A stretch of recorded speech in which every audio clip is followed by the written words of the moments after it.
Au nom du Père, du Fils et du Saint-Esprit, ainsi soit-il.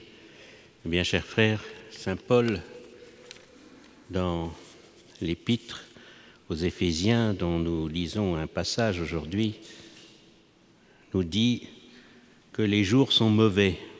Et c'était il y a près de 20 siècles maintenant.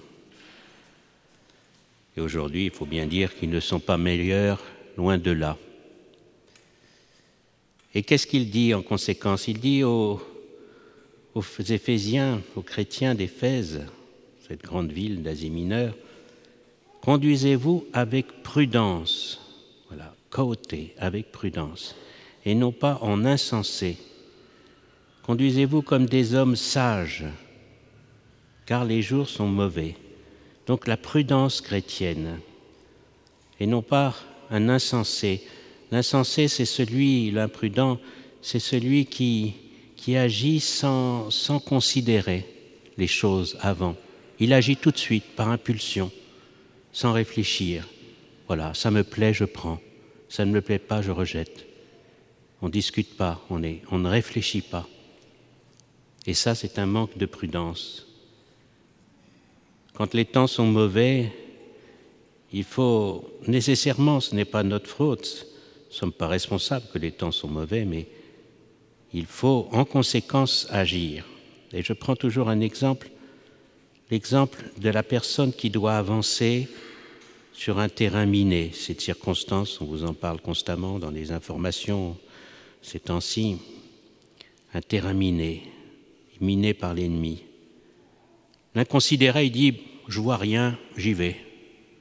Et à la première mine, il sautera, c'est sûr. Le prudent, il va avancer pas à pas, il va suivre un chemin, il va tester ce qu'il y a devant lui. Celui qui le verra de loin dira « mais celui-là, il ne sait pas marcher, il avance tout doucement, il avance en zigzag, oui, parce que celui qui voit de loin, eh bien, ne voit pas les choses dans la réalité. Et c'est vrai que c'est plus agréable de marcher rapidement, de marcher régulièrement et de marcher droitement. Mais si le terrain est miné, ce n'est pas notre faute. Et pourtant, il faut en tenir compte. Donc ne soyons pas insensés, mais prudents. La prudence consiste à choisir les bons moyens pour obtenir la fin. Et nous, notre fin, c'est le ciel. En tout ce qu'on nous propose aujourd'hui, qu'est-ce qui me permet de me conduire au ciel plus sûrement? Voilà ce qu'il faut se dire. Et saint Paul rajoute « racheter le temps ». Cette expression est un peu à double sens. On peut entendre cela, racheter les temps mauvais qui sont les nôtres aujourd'hui, c'est-à-dire faisons réparation du mal qui se commet. Vous voyez, au milieu de la boue du péché, le bon Dieu regarde les âmes qui cherchent à se sanctifier, les âmes de bonne volonté, les âmes saintes. C'est comme imaginer un dépotoir ou, je ne sais pas, une décharge. C'est sale, c'est dégoûtant, il y a des tas de choses. Et puis, on se promène et tout d'un coup, là, on voit une toute petite boîte avec une pierre précieuse. Et le soleil se reflète. Alors, on oublie toute la corruption qu'il y a autour et on se penche vers cet objet de valeur. Eh bien, Dieu agit de la même façon. On se dit, mais comment le bon Dieu peut supporter tout le mal qui se commet aujourd'hui sans être dégoûté? Mais il voit les âmes de bonne volonté. Je ne dis pas les saints simplement, je dis des âmes de bonne volonté. C'est ceux qui s'ouvrent à sa grâce. Et pour lui, ça a énormément de valeur. Ça le touche. Et il gère le monde en fonction de ces personnes-là.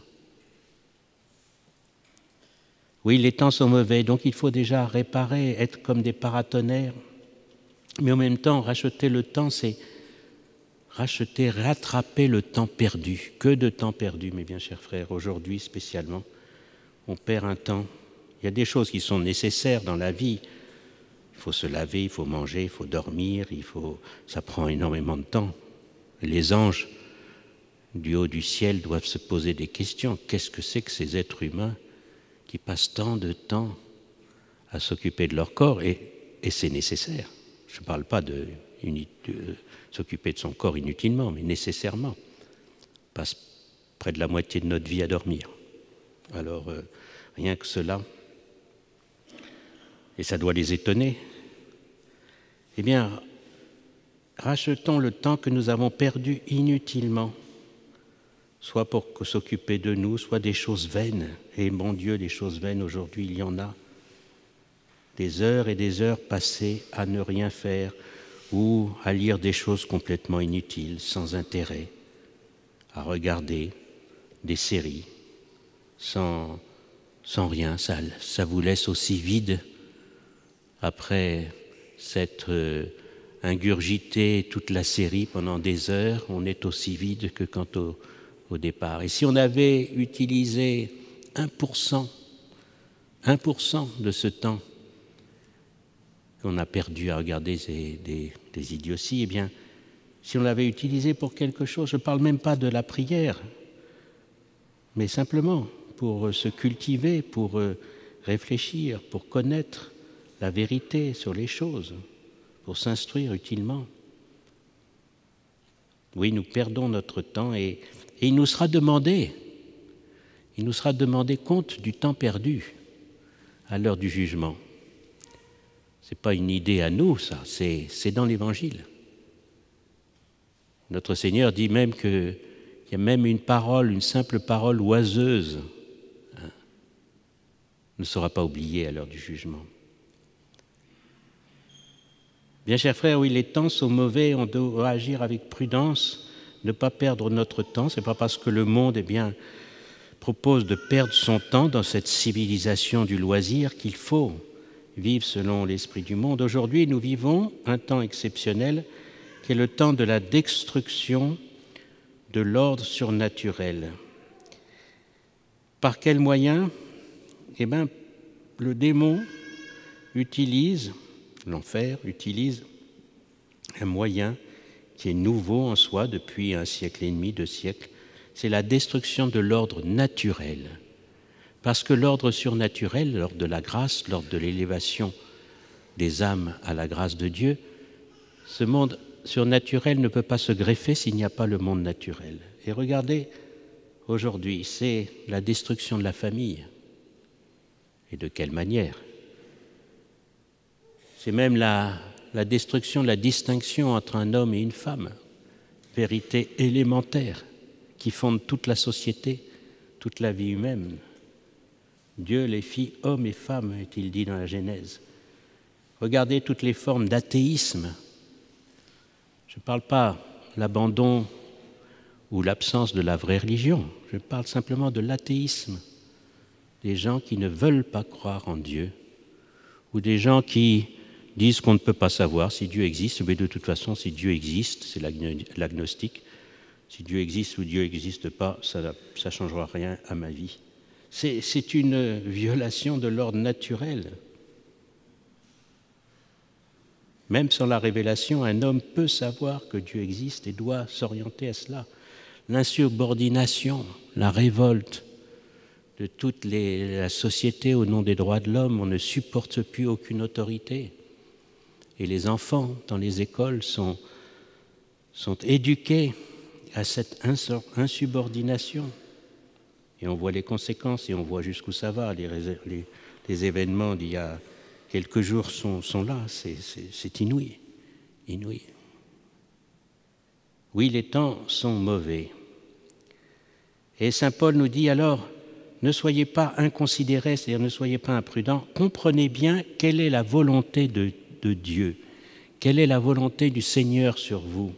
C'est ce que nous répétons dans la prière. Jésus a voulu mettre dans cette prière qui est son chef-d'œuvre, le Notre Père, il a voulu mettre cette phrase, « Que votre volonté soit faite ». Voilà, c'est ça que nous devons rechercher, que la volonté de Dieu.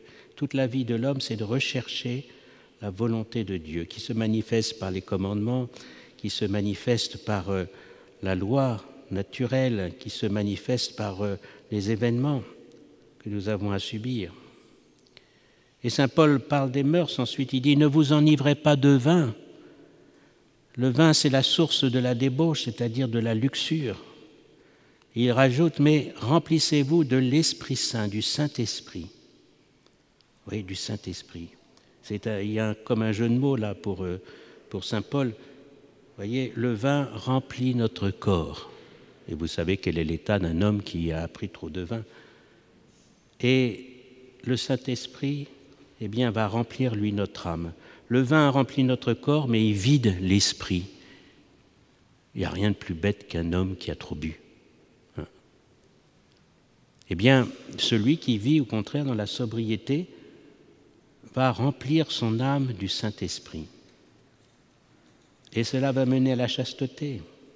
Vous savez le combat qu'il y a à mener aujourd'hui par toutes ces tentations que le monde cause, provoque, et qui trouvent tellement d'atomes crochus en nous à cause du péché originel, de la concupiscence.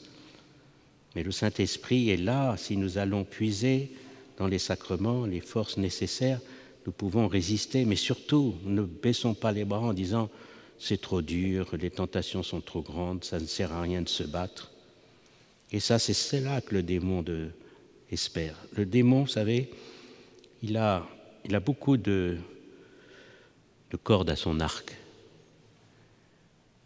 Il peut nous tenter de beaucoup de façons, mais il recherche qu'une seule chose, le démon.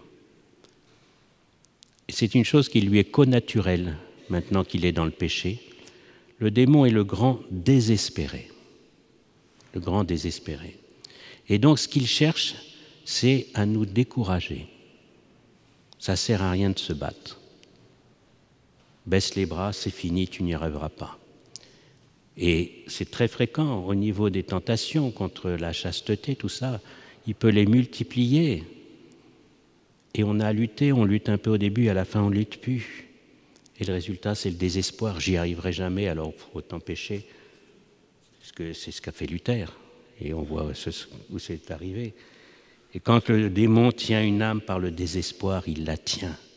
Parce que c'est lui le désespoir. C'est l'odeur du démon, le désespoir. Et nous vivons dans un monde qui, j'allais utiliser un gros mot, mais je ne l'utiliserai pas, qui répand l'odeur fétide du désespoir. Oui, c'est ça, la désespérance totale. Donc, appuyons-nous sur le Saint-Esprit qui est toujours prêt à s'abaisser, même sur le plus grand pécheur, du moment que ce pécheur lui dise « Je ne sais plus où j'en suis, je veux en sortir, mais je ne sais pas comment en sortir. » Et s'il a cette prière, c'est la prière du publicain dans l'Évangile. S'il fait cette prière, eh bien, le Saint-Esprit est obligé d'intervenir et de répondre. Obligé, parce que Dieu s'oblige à cela. Il l'a promis. C'est ça l'espérance. Et il dit ensuite, saint Paul, « Entretenez-vous les uns les autres avec des psaumes, des hymnes, des cantiques spirituels, chantant et psalmodiant du fond du cœur en l'honneur du Seigneur. » Attention aux mauvaises conversations, bien sûr, mais surtout attention aux vaines conversations. Le temps que l'on passe à parler dans les réunions de famille, d'amis, de choses vaines, ça peut être même de la politique, ça peut être des événements.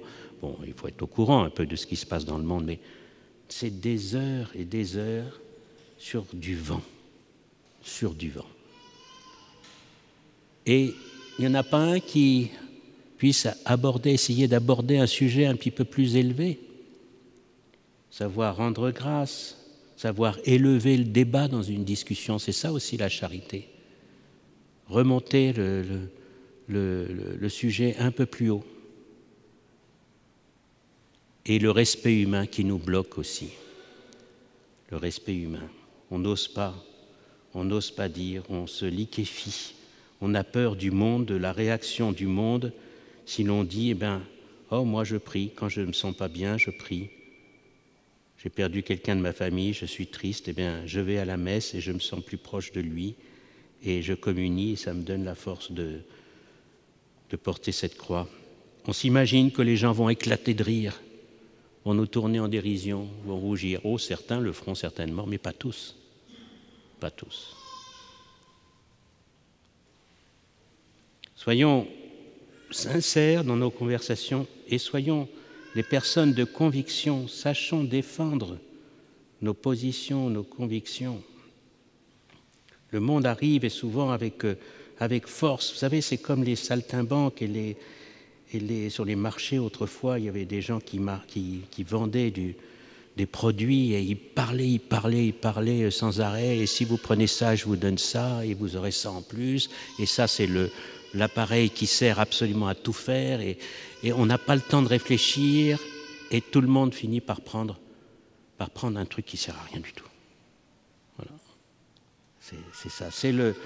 On a besoin de sincérité, de ne pas se laisser prendre par ce monde qui essaye de nous écraser. Vous voyez, c'est quelquefois des gens, vous êtes dans votre travail, des gens qui ne sont pas du tout la foi, et puis qui disent oh, c'est normal, de toute façon, il y a un droit à l'avortement, mon corps m'appartient, je ne vois pas pourquoi l'État ferait quelque chose pour nous embêter. Toi, Gudule, tu es d'accord ou tu n'es pas d'accord? Alors, Gudule, c'est la chrétienne du coin. Et Gudule, elle s'effondre, elle se liquéfie, elle n'ose pas rien dire. Alors qu'il suffit de dire ah non, moi je ne suis pas d'accord du tout. Alors, ah non, pas du tout. Pas du tout. Déjà affirmer sa conviction. Voilà. Voilà, les temps sont mauvais, ils le seront peut-être encore plus davantage, mais ce n'est pas parce que les temps sont mauvais qu'il faut baisser les bras, mais à nous de vivre en vrais chrétiens dans ce monde mauvais, pour ne pas nous laisser envahir par cette odeur pestilentielle de ce monde. Et ainsi, ainsi nous vaincrons, nous sauverons notre âme et nous aiderons l'âme de notre prochain à être sauvée. C'est ce qu'il faut demander dans la prière, au cours de la messe et dans notre prière auprès de la Vierge Marie, qui ne s'est jamais laissée décourager, même quand elle était au pied de la croix et qu'elle voyait son Fils être conduit jusqu'à la mort, et la mort de l'ignominie. Elle était là, elle n'avait pas peur. Elle savait que c'était là que se faisait le salut du monde et elle ne s'occupait pas de ce que pensaient les autres et de ce que le monde semblait triompher, alors qu'on était dans le moment où le royaume du démon était détruit. Au nom du Père et du Fils et du Saint-Esprit, ainsi soit-il.